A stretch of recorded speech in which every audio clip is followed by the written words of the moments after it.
This is Radio Health Journal. I'm Reed Pence. This week, the biggest mistakes in navigating the decline of aging for our loved ones or ourselves. We wait too long to have these conversations. You know, I hate to be the bearer of bad news, but we are all going to get older. Planning for the inevitable when Radio Health Journal returns.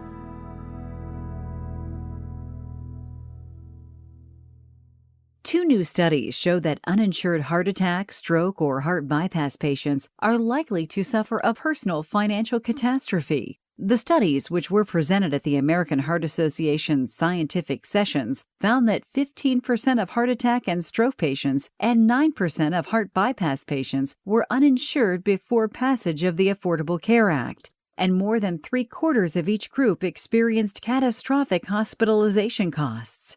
Dr. Rowan Kara of the University of Texas Southwestern Medical Center in Dallas was lead author of one study. Medical bankruptcy is the leading cause of bankruptcy in the United States. A substantial number of people are still uninsured, but the Affordable Care Act increased those who do have insurance. Median hospitalization charges for strokes were more than $31,000, for heart attacks more than $53,000, and coronary artery bypass surgeries ranged as high as $177,000. Melanie Merriman says her mother was 90 before she got old, or perhaps more correctly, before her mom decided it was okay to get old. But it had really started long before. I didn't necessarily know how much help she really needed, but somebody who's there more often, in this case it was her best friend, clued me in. You know, she let me know that the neighbor upstairs was bringing my mother meals a couple of times a week. My mother never revealed that to me. So it's partly that they just don't want you to know, and it's partly that it's difficult to see. That surprised Merriman. She'd been a long-time consultant in hospice care and figured she was prepared. But in reality, she says, hardly anyone really is. It's a time of life that's in between. There is this period in the life of many people when it becomes more and more difficult to live well without some kind of assistance. And what we find is that as people get older, as they age, their senses dull, their muscles weaken, their thought process is slow. And when that starts to happen, and that could be in the late 70s or 80s, navigating everyday life can feel like walking on a tightrope. And what I found in talking to a lot of people is that we're getting better and better at thinking about the end of life and preparing for death and dying. But we still sort of fail to think about this period that comes in between a fully active and independent life and the time when we're actually at the end of life. That's why Merriman calls her book Holding the Net, Caring for My Mother on the Tightrope of Aging. One of the things about this period is that it comes on slowly. And in so many cases, of course, families don't necessarily live close to each other anymore. Even in my case, I saw my mother really fairly often as she was aging. I traveled a lot for business, and I had a hospice client actually that was right down the street. So I saw her fairly often. But one of the things is that she was changing very slowly. When changes are slow, it's difficult to see when there's really been what's an incremental change suddenly becomes a change that you need to react to, that you really need to do something. At the same time, I find that older people in our very youth-obsessed society, no one wants to be old, no one wants to seem old, and so they'll hide things. Emotionally, it can be extremely difficult. The tightrope can become a tug of war. When a family feels they have to react and bring in some help, an aging parent may have none of it. One of the real issues is that as people get to the point where they really need some assistance, they don't necessarily want that assistance or even necessarily recognize the need for that assistance. So some of the things that happen with families is that there's a real tension and a need for some balance around how much to intervene. If you're the child, for example, of a parent who's really entering this tightrope of aging period, you will probably find that many of your concerns will be rebuffed, sometimes rather unkindly. And there's this need to sort of constantly balance between wanting to respect the autonomy of the older person, wanting them to have as much independence as possible, but also wanting to keep them safe. How much should the family insist when an older parent refuses to accept any accommodation, when they refuse a needed walker, in-home help, or even to consider moving out of their longtime home? Merriman says their wishes certainly have to be considered, but you probably should have talked about it a long time ago. We wait too long to have these conversations, to talk about these things. You know, I hate to be the bearer of bad news, but we are all going to get older. It may not be happening right now. It may not be happening next year, but on some level, you don't even know exactly when they're going to enter this tightrope phase. And the best possible thing you can do is force yourself really to think about this ahead of time. It's one of those things where when everybody is really ready to talk about this, it's definitely too late to be proactive because nobody wants to talk about it until there's been some sort of a crisis already. However, you can prepare for only so much. Make a plan, but be sure it's not set in stone. You're going to have to be nimble and be prepared to revise it because things may happen faster than you thought they were, or there may be a change that you didn't expect at all. There may be a fall. There may be an illness. You just don't really know. But the kinds of things that you can talk about way up front are things like what really is most important to your parent in terms of their quality of life. And again, ideally, you're having this conversation while they're still enjoying a high quality of life. Merriman says the conversation should also include what an aging parent expects of her children and what her children can reasonably expect of themselves. So many families live distant from one another. In my family, we never even talked about the possibility of my mother moving to live nearer to either my sister or myself until she really needed to move. And at that point, it was such a frightening conversation for her. And we should have done that much further in advance, gotten on the same page about whether she was going to move, and if so, was it going to be to where I lived or to where my sister lived? Or did she have this unrealistic expectation that we might move to where she was? And we needed to sort of hash that out as a family. Talking with family members long in advance is a wise move.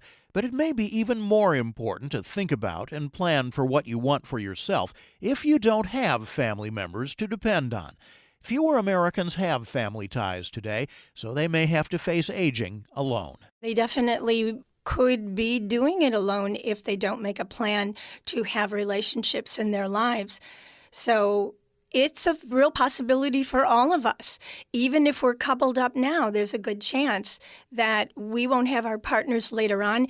And never mind about the children, because they're often running in every direction. And they rightfully so have to live their own lives. We've raised them to be independent and hardworking people. So are we going to be able to count on them when we need their help? Maybe not. That's Joy Laverde, author of the guidebook, Who Will Take Care of Me When I'm Old? For the growing number of people who won't have family, the answer to that question is friends. She advocates reaching out to others, being an extrovert, and cultivating friendships throughout life. Who is going to take care of us today, psychologically and otherwise, financially, socially, is going to change. And it's going to evolve because we don't stay stagnant as people. And we are going to have friends that come and go, or even so-called friends that really weren't meant to be by your side when the going got rough.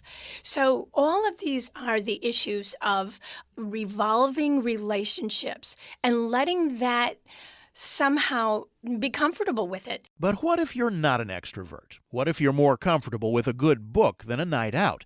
Laverty says you still need to make the effort. There's nothing to say that we have to have a lot of friends to get through this to our old age. If that's the case, then you better have plenty of money, because you can certainly pay for care. You can actually even pay to have somebody sit by your side when you're sick and in the process of dying. See, the thing about being a friend or expecting people to be there as your friend means we have to be a friend and keep our promises and do what we say we're going to do. That might mean that you let some people go in your life who are not really there to be your friend. That's another tough part of this whole journey. If you hang on to people who aren't going to be there for you and you want somebody to be there, you might have to take a look at the quality of your friendships now and as they evolve over time. Making friends is key to aging alone, and making plans so someone else isn't in charge of your welfare, someone who doesn't know you. Laverty says a lot of people are kicked into gear to start planning for themselves when they see the results of a lack of planning by one of their own family members. Several important topics have to be solved first. The number one question to ask and answer is, will I ever run out of money? That's where we need to start, is the money card. From there, we can talk about where we're going to live and possibly what am I going to do with all my stuff. Money for retirement can never be addressed too soon, as all those commercials for investment firms emphasize. As for where you live, Laverty agrees that it can be the source of incredible heartache. Aging people never want to leave where they consider home, even if it's coming down around them. The house is aging, so things are beginning to fall apart. And it's like all kinds of trouble regarding aging in place. And yet, 9 out of 10 times people say, I want to age in place. But that's pretty much possible up until a point, unless you have gobs of money and you have all kinds of services that you can continuously figure out how to fix, and you have somebody else at some point hiring, firing, managing all these strangers who are coming into your house. That's what aging in place is. It's not impossible. It's not easy. Many people figure assisted living facilities are a good answer. However, Merriman says many people make assumptions about them, and they're often wrong. I was surprised, for example, to find out how little assistance is actually provided in a facility that is called assisted living. A more appropriate name might be supervised living. And so it's critically important to visit these places ahead of time, as far ahead of time as possible, and really find out what is involved in the care. But doing that, again, takes planning and making a concerted effort to take control of a passage that too often is neglected until it's too late. There's a lot of wishful thinking. We wish that we would be capable of living independently forever. And I think another part of that is that not only are we a sort of a youth-obsessed society, but we're also a society that puts a very high value on independence. And there's this idea that we should always be able to take care of ourselves and that being dependent on others is weakness. I would like to begin to help to dispel that idea. I think there's a great value in what I would call healthy dependence and living in community with other people and knowing that you can rely on whether it's your family or your neighbors or the services in your community can be very comforting. Merriman says getting started can be the hardest part. She suggests simply Googling Area Agency on Aging with your zip code to start understanding what's available. You can find links to the books Holding the Net and Who Will Take Care of Me When I'm Old on our website, radiohealthjournal.net. I'm Reed Pence. Radio Health Journal returns with medical notes in just a moment. Hepatocellular carcinoma, or HCC, is the most common type of liver cancer and the fastest growing cause of cancer death in the United States. Despite this, a new survey conducted by Bristol-Myers Squibb in collaboration with Blue Ferry, the Adrian Wilson Liver Cancer Association, revealed that 90% of caregivers of liver cancer patients wish there was more public awareness of the seriousness of a liver cancer diagnosis, and 77% think it doesn't get as much attention as other cancers. Andrea Wilson is president and founder of Blue Fairy. Before my sister was diagnosed with HCC, I thought the only cause of liver cancer was alcoholism. These survey findings reinforce the need for greater awareness of liver cancer and also for more resources to help support caregivers and patients. To help address the needs caregivers identified in the survey, Bristol Myers Squibb and Blue Fairy have launched livercanceroutlook.com, a website with information about the disease and links to patient and caregiver resources. For more information, visit livercanceroutlook.com. Medical notes this week. About 2/3 of pregnant women in the United States use acetaminophen, but a new study suggests they may want to avoid it. The study in the journal Pediatrics shows that women who use acetaminophen long-term during pregnancy are more than twice as likely to have a child who later develops ADHD. Acetaminophen use before pregnancy showed no similar effect in women, but men who took the painkiller for at least a month leading up to conception produced children with a similar ADHD risk. COPD, or chronic obstructive pulmonary disease, causes lung inflammation and has a high mortality rate.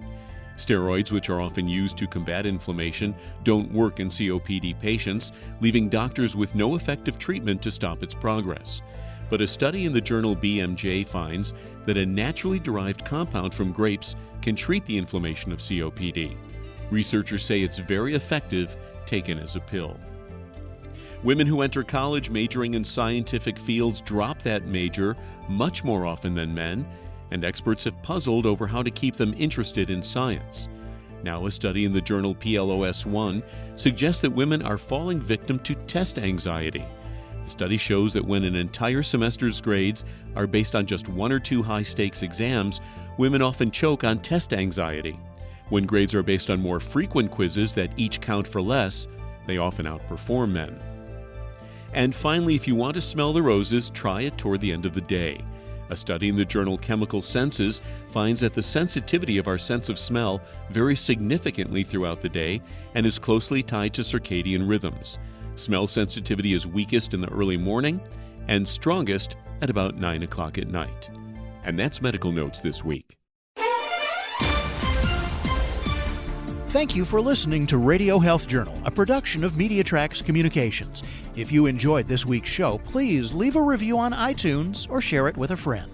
You can find more Radio Health Journal stories about health, science, and technology on iTunes, Stitcher, and at radiohealthjournal.net.